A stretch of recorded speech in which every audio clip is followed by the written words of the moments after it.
pleasure to introduce your student keynote commencement speaker, Anastasia Vvedenskaya. Anastasia is graduating cum laude with a Bachelor's of Science degree in Environmental Science and Policy with a concentration in Politics and Policy. And after graduation, Anastasia will be working in the nonprofit sector on environmental issues and then plans to return to school to attain a graduate degree in the near future. She has a really wonderful speech for you today, and please join me in welcoming Anastasia.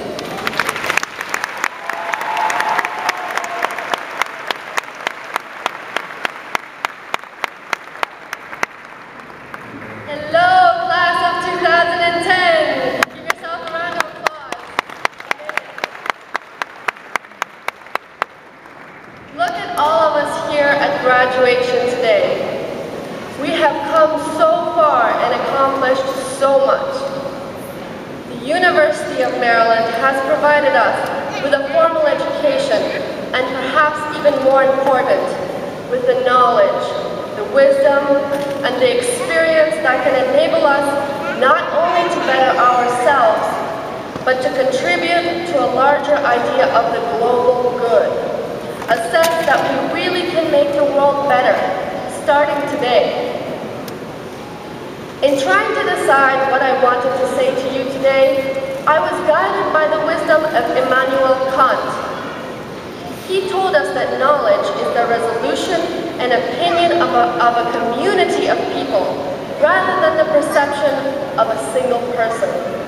Well, that let me off the hook a bit, because I don't want to be standing here presuming to tell you what I have learned from life and how to live your life.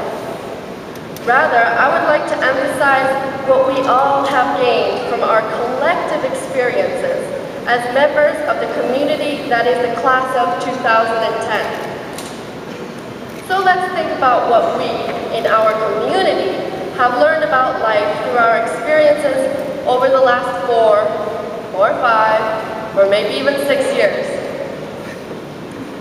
For some, coming to the University of Maryland was no problem at all, just like going to 13th grade. But others encountered an obstacle or roadblock that had to be overcome just to get here. A problem of health, finance, or even a family concern.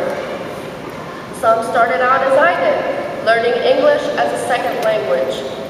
And some began their college careers with a false start, picking the wrong school or the wrong major. Yeah, I did that too. And frankly, I went through a period where I felt rather hopeless.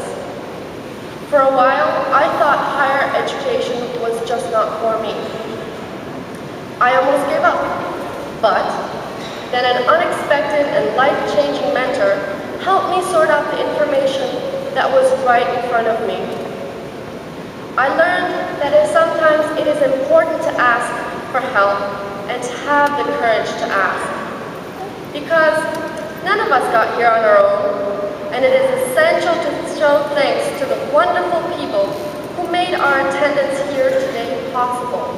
Our parents, our professors, our counselors, a best friend, a boyfriend, girlfriend, or even a random kind individual. Thank you to all of you. In our community, we have learned from each other about life's priorities. We learn little things, to give up a night at the Thirsty Turtle in order to get a good grade on the next morning's quiz. Occasionally, we learn a big lesson. We learn perseverance by seeing the determination of a fellow student who lives as a paraplegic and overcomes the physical challenge just getting to class each day. For most of us, we've learned that there are many obstacles in life. But, thanks to these obstacles, we've also learned how to build perseverance, empower ourselves, and realize that we have more ability than we had thought before. We have proved that we can overcome roadblocks as individuals to achieve our educational goals. We have learned many things, But as Anton Chekhov said, knowledge is of no value unless you put it into practice. We have been given this privilege of an exceptional public education, and now we have the obligation to use our collective knowledge to contribute to a more prosperous, just, and humanitarian world. You cannot turn on a television set or read a blog without realizing that we are entering a world populated by people who are angry, who seem unable to discuss our national or global problems without becoming enraged.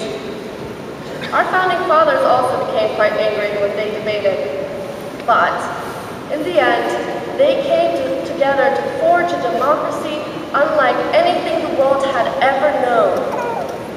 Hopefully, we can show our world's leaders that it is possible to pursue new solutions in ways that embrace a new civility.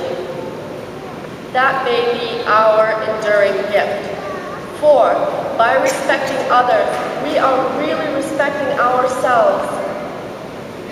We are not being handed a perfect world, but we are being handed the opportunity to make it better. We can and we will.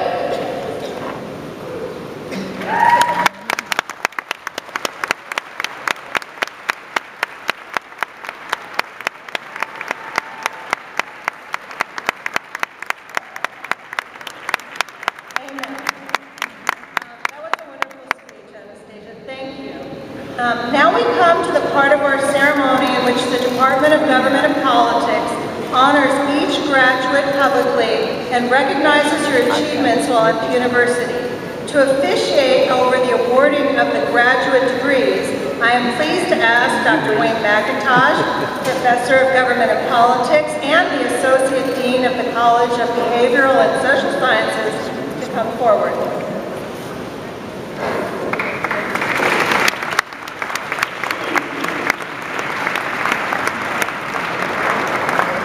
Will the students receiving the degree of Doctor of Philosophy in Government and Politics please approach the front of the stage?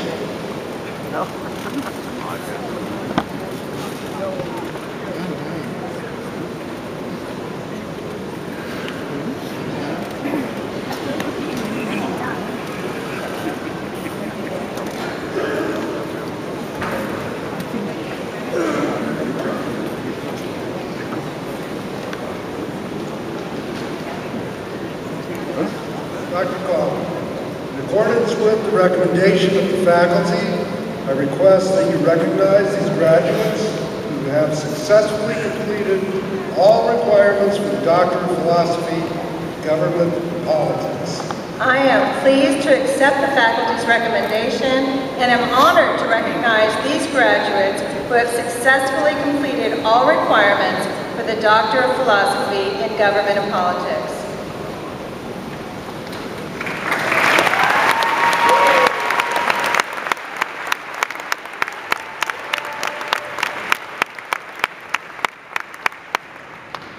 To award the degrees for Doctor of Philosophy in Government and Politics, I am pleased to introduce the Director of Graduate Studies, Dr. Erwin Morris.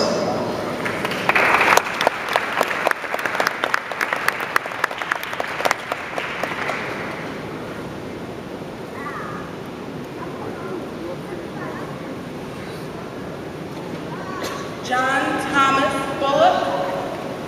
Mr. Bullock's dissertation is titled Build to Win: Community Organizing, Power, and Participation in Local Governance. Mr. Bullock will be hooded by Dr. Karen Kaufman.